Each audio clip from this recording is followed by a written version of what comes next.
Okay. Dear students, today we will learn Newton's laws of motion. Newton has given us three laws called Newton's first law, second law and third law. ये जो तीन law है, तीनों के तीनों based है force के around. अगर हम देखेंगे न्यूटन्स पहला लॉ हमें देता है definition of force, second law हमें देता है measurement of force and third law हमें देता है सेकंड लॉ देता है measurement of force and third law देता है nature of forces. First law या लॉ को स्टार्ट करने से पहले हम सीखेंगे या हम लर्न करेंगे what was Aristotle's fallacy. Aristotle's fallacy. Fallacy means mistaken belief, यानी कि गलती. जो चीज है ही नहीं आप उसी पे बिलीव करते हो, उसी को कहते हैं mistaken belief. Mistaken belief. This is Aristotle's fallacy. Aristotle ने हमें क्या कहा? Aristotle was a philosopher. इसने हमें कहा कि a continuous force is required to keep a body in motion. एक continuous force की जरूरत है एक बॉडी को मोशन में रखने के लिए. It was Aristotle's fallacy कि एक continuous force हमें चाहिए एक बॉडी को मोशन में रखने के लिए. Let us suppose एक बॉल है सरफेस पे, हमने इस गेंद को पुश किया, ये गेंद किस में आ गई? मोशन में आ गई. आफ्टर सम टाइम ऑटोमेटिकली जो गेंद है ये किस में आती है? रेस्ट में आती है. आ गई रेस्ट में. अब हमें क्या कहा एरिस्टोटल ने कि अब जब गेंद रेस्ट में आ गई आपको फिर से इसको क्या करना है? फोर्स लगाना है, फिर से मोशन में आएगी. आफ्टर सम टाइम ये फिर रेस्ट में आएगी, फिर फोर्स मारना है, फिर मोशन में आएगी. It was Aristotle's fallacy. मैंने पहले कहा फैलेसी का मतलब मिस्टेकन, गलती. जो चीज वहां पे है ही नहीं उसी पे भरोसा करते हैं कि कंटिन्यूअस फोर्स चाहिए एक बॉडी को किस में रखने के लिए? मोशन में रखने के लिए. लेटर ये फैलेसी रिजेक्ट की किसने? गैलीलियो ने. गैलीलियो आया, गैलीलियो ने क्या कहा? पहले फिर से एक बार एरिस्टोटल ने कहा कि continuous force is required to keep a body in motion. लेकिन गैलीलियो ने कहा no force is required to keep a body in uniform motion. But term उसने यूज की uniform motion. Aristotle said that no force is required to keep a body in uniform motion. अगर आपने एक body को force apply किया उसके बाद इसको आपने छोड़ दिया, कोई भी फोर्स इसको नहीं चाहिए उसके बाद किस में रखने के लिए? मोशन में रखने के लिए. बट प्रोवाइडेड ये जो है सरफेस है there should be no friction. यहां पे फ्रिक्शन नहीं होनी चाहिए. जो इसको पता नहीं था एक्चुअली जब हम इस बॉल को फोर्स अप्लाई करते हैं आफ्टर सम टाइम ये किस में आती है? रेस्ट में आती है. रेस्ट में क्यों आती है? Because there is a force of friction between the surface of ball and the surface of floor. इस फ्लोर के सरफेस और गेंद के सरफेस के दरमियान एक और फोर्स है जिसको हम कहते हैं फोर्स ऑफ फ्रिक्शन, जो इसका रिलेटिव मोशन क्या करता है? स्टॉप करता है. अगर ये रिलेटिव मोशन यानी कि अगर हमने फोर्स ऑफ फ्रिक्शन कैंसिल किया, we have a frictionless surface, फिर अगर आपने एक बार गेंद को छोड़ा it will remain in uniform motion but not non uniform. Non uniform की बात यहां पे नहीं हो रही है, खाली यूनिफॉर्म. ये किस में रहेगी? यूनिफॉर्म में रहेगी. This was the words given by Galileo. Galileo ने क्या कहा कि नो फोर्स इज रिक्वायर्ड. इसने क्या कहा था? Continuous force is required. गेंद रेस्ट में आ गई, फिर से लात मारो, फिर से मोशन में आएगी, फिर से लात मारो, फिर से मोशन में आएगी. लेकिन गैलीलियो ने क्या कहा कि अगर हम फोर्स ऑफ फ्रिक्शन को क्या करेंगे? नेग्लेक्ट करेंगे, यानी कि वहां पे फोर्स ऑफ फ्रिक्शन होगा ही नहीं, फ्रिक्शनलेस सरफेस होगा, तो एक बॉडी हमेशा किस में रहेगी? शाबाश, किस में रहेगी? यूनिफॉर्म मोशन में रहेगी. नॉन यूनिफॉर्म मोशन की बात यहां पे नहीं हो रही, यूनिफॉर्म मोशन की बात. क्योंकि अगर आप नॉन यूनिफॉर्म की बात करोगे तब बॉडी में क्या आएगी? एक्सेलरेशन. उसके लिए आपको जरूरी फोर्स अप्लाई करना है. तो दो चीजें कही किसने? गैलीलियो ने. एक चीज ने कही कि a body at rest will remain at rest. अगर एक बॉडी रेस्ट में है तो वो हमेशा किस में रहेगी, रेस्ट में रहेगी। And a body uniform motion, अगर कोई बॉडी किस में है, यूनिफॉर्म मोशन में है, तो वो हमेशा कहां रहेगी, यूनिफॉर्म मोशन में, provided it is moving on a frictionless surface. तो दो चीजें इसने कही। इसके बाद इसने क्या किया, गैलीलियो ने इसके बाद एक एक्सपेरिमेंट किया। उस एक्सपेरिमेंट का नाम रख दिया इसने थॉट एक्सपेरिमेंट, यानी कि वो एक्सपेरिमेंट जिसके बारे हम खाली सोच सकते हैं। थॉट एक्सपेरिमेंट इसने किया गैलीलियो ने। गैलीलियो ने एक इंक्लाइन प्लेन लिया ए बी, और इसके साइड में रखा दूसरा incline plane suppose B C. यहां पे इसने एक बॉल रखी या बॉडी रखी, इस बॉडी को इसने छोड़ा। Suppose this height is h, ये जो इसकी हाइट है ए बी, जो इसका स्लोप है, इसकी जो हाइट है वो h है। जब यहां से इसने गेंद को छोड़ा तो गेंद मूव करते करते बिल्कुल जितनी हाइट इसकी h है, तो यहां पे h हाइट थी वहां तक पहुंची। It was first experiment. गेंद को यहां से छोड़ा, जितनी हाइट इसको थी उस हाइट पर यहां तक पहुंचा। प्रोवाइड द सरफेस जो है ये फ्रिक्शनलेस है, चाहे इस स्लोप की है या इस स्लोप की। इसके बाद इसने क्या किया, स्लोप इसने सेम रखा ए बी, लेकिन अब जो BC है इसको थोड़ा इसने कम किया। अब BC को इसने कम किया। एक बार फिर से गेंद को छोड़ा और गेंद बिल्कुल एंड तक हो गई किसकी, BC स्लोप। तीसरी बार इसने क्या किया, थर्ड टाइम इसने स्लोप सेम रखा ए बी, लेकिन जो BC है इसको बिल्कुल प्लेन कर दिया, zero slope, there is no slope now. जब इसने गेंद छोड़ी तो गेंद कंटिन्यू किस में आ गई, मोशन में आ गई। तो यहां पे इसने क्या कहा, यहां पे इसने कहा कि अगर आपके पास फ्रिक्शनलेस सरफेस है, वंस आपने गेंद को छोड़ दिया तो गेंद कंटिन्यूअसली किस में रहेगी, मोशन में रहेगी, यूनिफॉर्म मोशन में। यानी कि यहां पे इसने कंक्लूड किया कि no force is required to keep a body in uniform motion. तो ये एक्सपेरिमेंट करने के बाद इसने एक लॉ दिया जिसको हम कहते हैं law of inertia. Law of inertia, इसी का नाम पड़ गया law of inertia. What's inertia? Inertia का मतलब होता है inability of body to change its state of rest और यूनिफॉर्म मोशन। यानी कि अख बॉडी कर पाने पाने पोजिशन चेंज, उसी को हम कहते हैं inertia. Inertia go inability of body to change its state of rest और यूनिफॉर्म मोशन।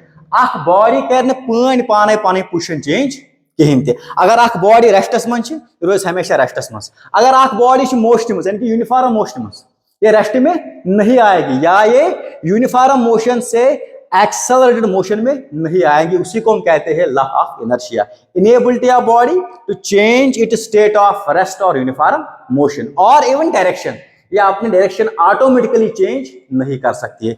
उसी का नाम पड़ गया लॉ ऑफ इनर्शिया।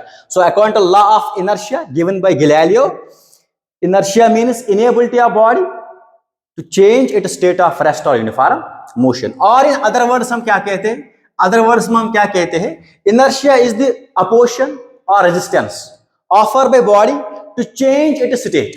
यानी कि इसका मतलब क्या है, अगर एक बॉडी रेस्ट में, मानो कोई डब्बा है, ये किस में है, रेस्ट में है। inertia means opposition और resistance। अगर ये बॉडी रेस्ट में है, अब ये ऑटोमेटिकली मोशन में नहीं आएगा, क्योंकि रेजिस्टेंट करता है, यानी कि अपोजिशन करता है किसको, टू चेंज इट स्टेट। अगर आप इसकी स्टेट चेंज करोगे, यानी कि रेस्ट से मोशन में लाओगे, तो ये क्या करता है, अपोजिशन ऑफर करता है। ये कहता है कि I am okay at rest. इसी तरह अगर आप कोई बॉल किस में है, मोशन में है, इट अपोजिस, रेजिस्ट करता है किसको, ये चाहती है कि मैं मोशन में ही रहूं, मैं रेस्ट में नहीं आऊं। उसी को हम क्या कहते हैं, इनर्शिया कहते हैं। इनर्शिया मीन्स इनेबिलिटी कि अख बॉडी पाने पाने पोजिशन चेंज करें क्या, और सेकंड थिंग इट अपोजिस और resists to change state of motion. अगर एक बॉडी रेस्ट में है तो ये रेस्ट में अपोजिशन करती है, ये मोशन में नहीं आएगी, रेस्ट में ही रहेगी। अगर आप ये मोशन में है तो ये रेस्ट में नहीं आएगी। उसी को हम कहते हैं लॉ ऑफ इनर्शिया। उसके बाद Newton was student of Galileo, उसके बाद न्यूटन आया।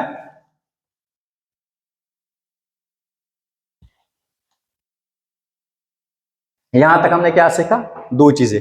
पहली एरिस्टोटल फैलेसी, यानी कि continuous force is required to keep a body in motion, but according to Galileo no force is required to keep a body in uniform motion provide the body is moving on a frictionless surface. यानी कि इसका मतलब जो Aristotle था उसको पता नहीं था कि वहां पे एक फोर्स है, जिस फोर्स को हम क्या कहते हैं, फोर्स ऑफ फ्रिक्शन।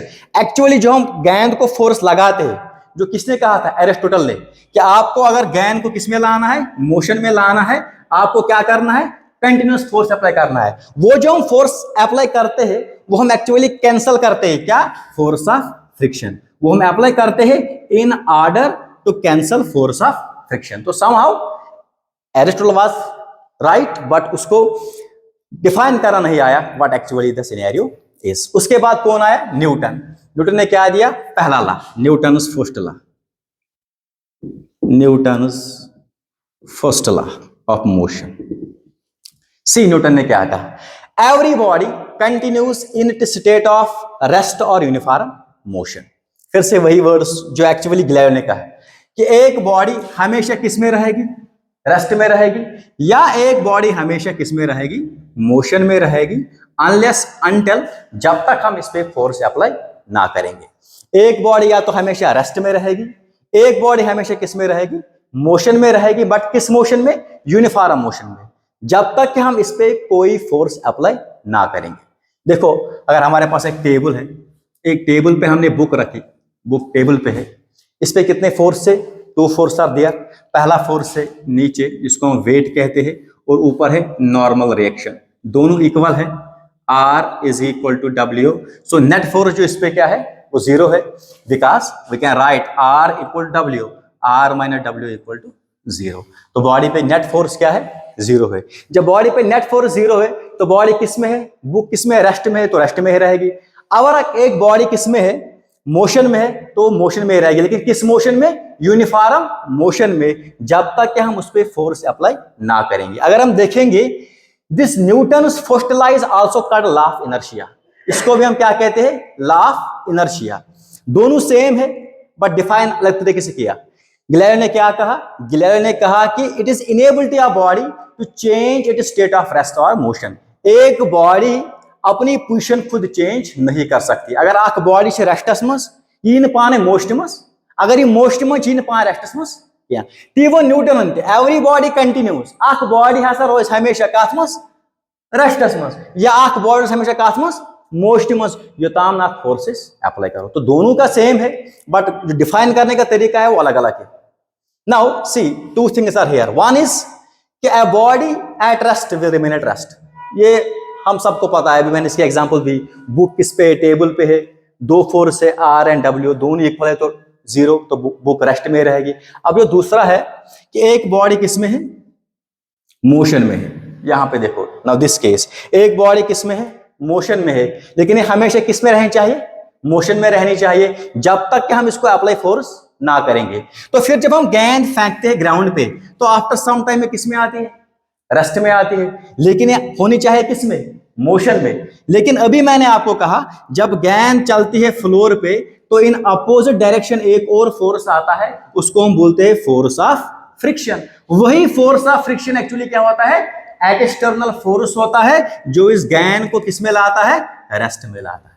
अदरवाइज अगर यहां पे फोर्स ऑफ फ्रिक्शन ना होगा, जो कहा किसने, गैलीलियो ने, अगर फोर्स ऑफ फ्रिक्शन नहीं होगा तो ये गेंद हमेशा किस में रहेगी, यूनिफॉर्म मोशन में रहेगी। This was the Newton's first law of motion कि every body continues in it state of rest और uniform motion unless some net external force compel on it. जब तक क्या बॉडी पे फोर्स अप्लाई ना करोगे तब तक ये बॉडी हमेशा या तो रेस्ट में रहेगी या तो यूनिफॉर्म मोशन में रहेगी।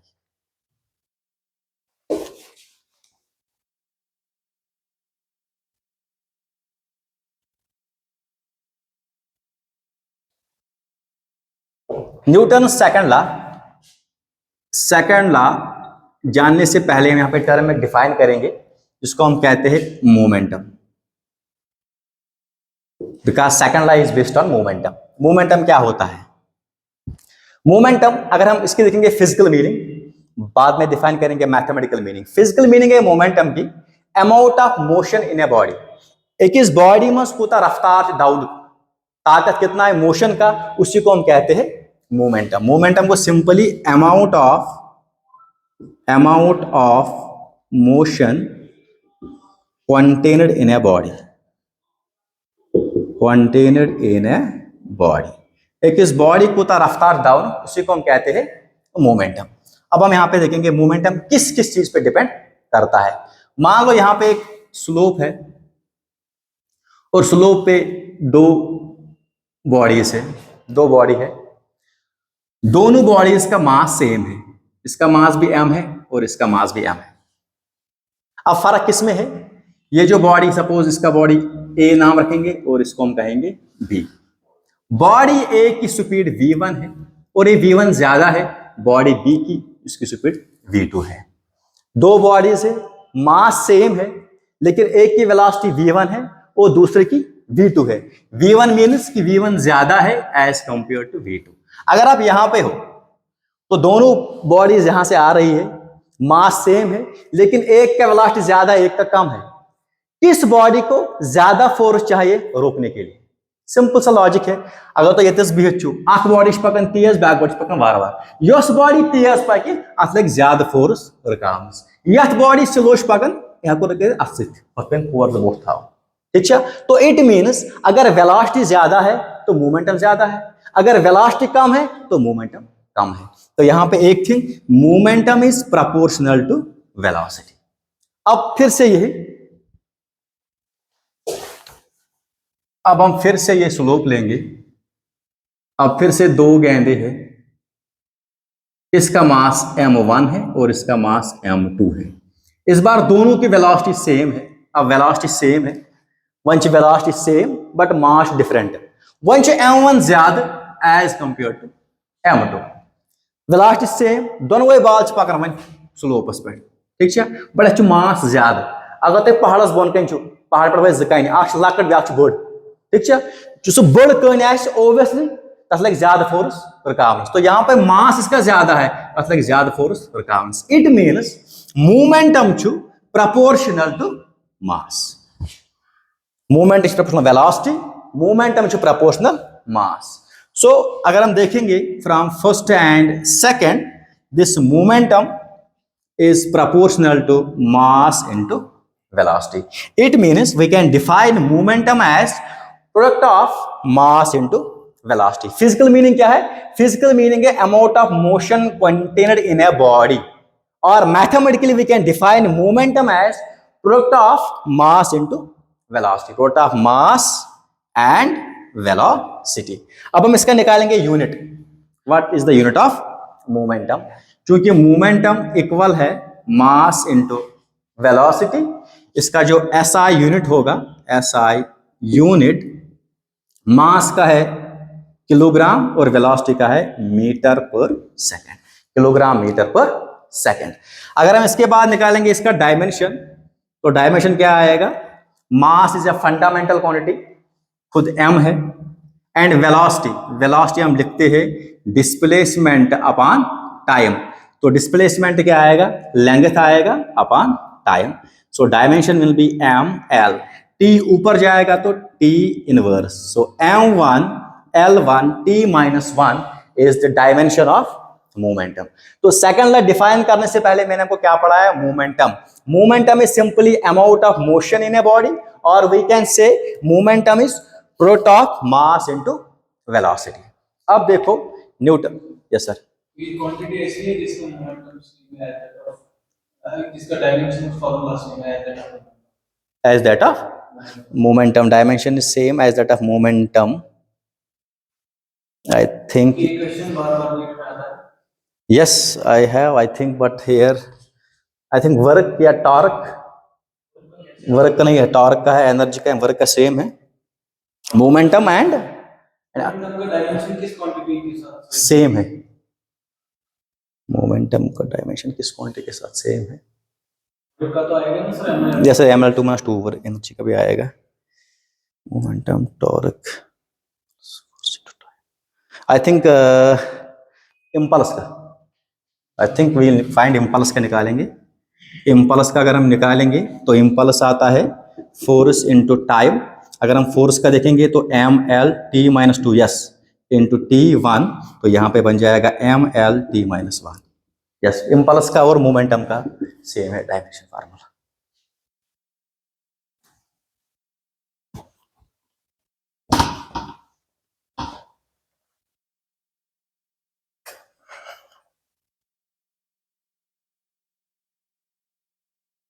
Now Newton's second law of motion. Newton's second law. Newton's second law is based on momentum. According to Newton's second law,